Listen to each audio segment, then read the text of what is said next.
Have you ever feel like everyone has got the manual for life and you are still flipping through blank pages? It's like this huge roadmap being handed out to everyone except for you. And now you have to figure out your own ways. You feel me, right? Well, don't bother because that's the most human feeling an individual can have, the feeling of being not enough. Well, what if I told you that feeling not enough is something you actually need to be enough? Things are getting quite twisty, right? Well, let me break it down for you with a simple story. Meet Tejas. Growing up, he always wanted to be a writer, but unfortunately, coming from a poverty struck family, he was restricted to get a job from an early life. He was provided with mere education, and most of the things were self taught to him. He often felt insufficient, that is, he was not enough, and he was convinced that he had failed in life and nothing was meant for him. Despite these feelings, he channeled his pain into his writing and created this launchpad, this little spark, which ignited him to become a better version of himself. Further, his writings were widely sold. Everyone loved his work. Even live action movies were inspired from his writings. Can you believe that? You all must be thinking, all this stuff happens only in movies and not in real life. Well, let me tell you something. You all know Thomas Edison, right? He was once told by his teacher that he is too dumb to learn anything. Now, guess what, teacher? Edison has now invented a light bulb. Not only Edison, but also Vincent van Gogh. Before becoming an artist, he failed at multiple careers. He often felt disappointment to his family and he was haunted by the belief that his art was not good enough. Now, guess what? He is one of the greatest artists ever and created one of the most famous paintings, widely known as the Starry Night. So, what do we find common between these stories? That these people have been quite successful on what they do? I mean, yeah, but that is not the point here. See, humans face the feeling of inadequacy throughout their life. It is the feeling of being not enough. And it is through these hardships we become what we desire.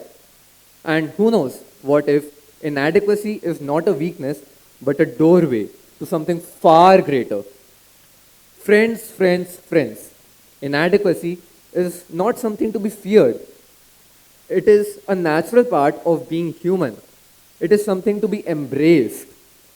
Inadequacy is not a wall that must be climbed over. Instead, it is like a mirror which shows us where we can grow. It is that fuel that propels us to move forward. Ultimately, it is through our imperfections we find our strengths, right? The feeling of inadequacy is a universal feeling. It is not only observed in humans, but if we look closely around us, the environment we live in, the nature also acquires inadequacies. Surprising, right? Now, imagine a seed buried deep in the soil. At first glance, it lacks strength, size, and the ability to protect itself. It is fragile, unable to see the sun or feel the breeze. Yet, this feeling of inadequacy is what propels it to break through the soil, stretch towards the sun, and grow to a towering tree. Inadequacy becomes the spark which ignites growth. What initially seems like a weakness is in fact a vital part of its evolution. Now, let's talk about a butterfly. In its caterpillar form, it looks quite inadequate to its future self, right? I mean, look at this and this. The caterpillar goes through a process of metamorphosis in which it literally dissolves itself into liquid before emerging as to something completely different. The inadequacy of the caterpillar is what propels it. The inadequacy of the caterpillar is what is the precursor of its rebirth. This speaks to how sometimes we must experience our own sense of inadequacy to change, grow, and emerge stronger. See how a beautiful creature like a butterfly or a humongous object like a tree has to overcome their inadequacies? Now, I want to tell my personal instance about my experience uh, in, about my experience on the feeling of inadequacy. I belong to a joint family. Growing up being the youngest amongst five cousins, we have been constantly compared to each other at various aspects. I mean, they all have been so good in their studies or sports and got into great colleges. I mean, good for them though. But this comparison settled in the feeling of inadequacy within me. Well, I have been constantly talking about what is the feeling of inadequacy when the foremost question exists: how to overcome the feeling of inadequacy. So, behold, my friends, I present to you my two magic spells that have helped me overcome this feeling, and I believe it will help you as well. My first magic spell: distract yourself with goals. And I mean it when I say the word distract. Set realistic goals in a powerful way to combat this feeling. And how to do that? Well, break down your goals into smaller steps. I mean, large and vague goals can feel overwhelming and unattainable, right? Instead, break your goals into smaller and actionable steps. Celebrate progress instead of aiming for perfection. And trust me, that's where most of us fail. Remind yourself of progress, no matter how small, is a step towards the right direction. Also, celebrate your accomplishments. Acknowledging small wins reinforces your confidence and motivates you to keep going further. Sometimes unforeseen circumstances may require you to alter your goals. Changing your approach doesn't mean that you have failed, it shows adaptability. Now, I present to you my second magic spell: turn self doubt into self confidence. Sounds difficult, right? But trust me, it's quite simple than it sounds. I need you all to follow me here. The first thing I want you to do is identify your negative thoughts consciously. Be aware of what triggers your self critical thinking. Got it? Now, I want you to challenge the truth behind these negative beliefs. Often, these are exaggerated.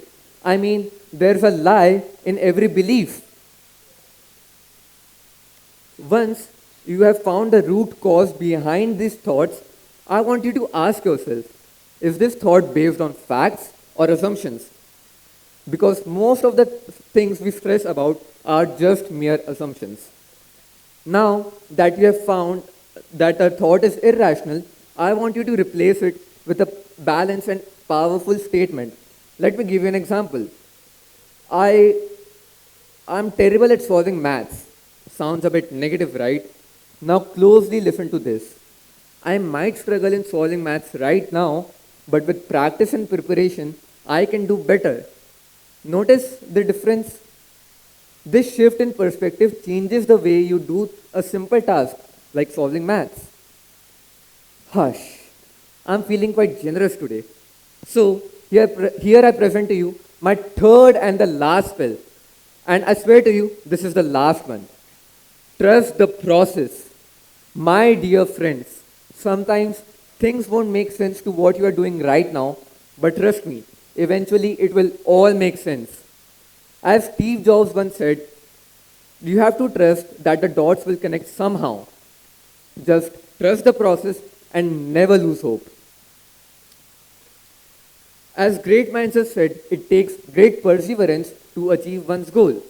So, the next time you catch yourself feeling inadequate or you feel like you're not enough, like you're missing some secret ingredient to deserve happiness or success, just remember, even the most expensive GPS will recalculate if you make a wrong turn. Life doesn't demand perfection. It just needs you to keep driving forward. We are all works in progress, and feeling inadequate is just the part of the journey. Besides, if we were all perfectly adequate, who'd keep the self help group alive? At last, I want to tell each one of you that you are more than what you think you are. Thank you.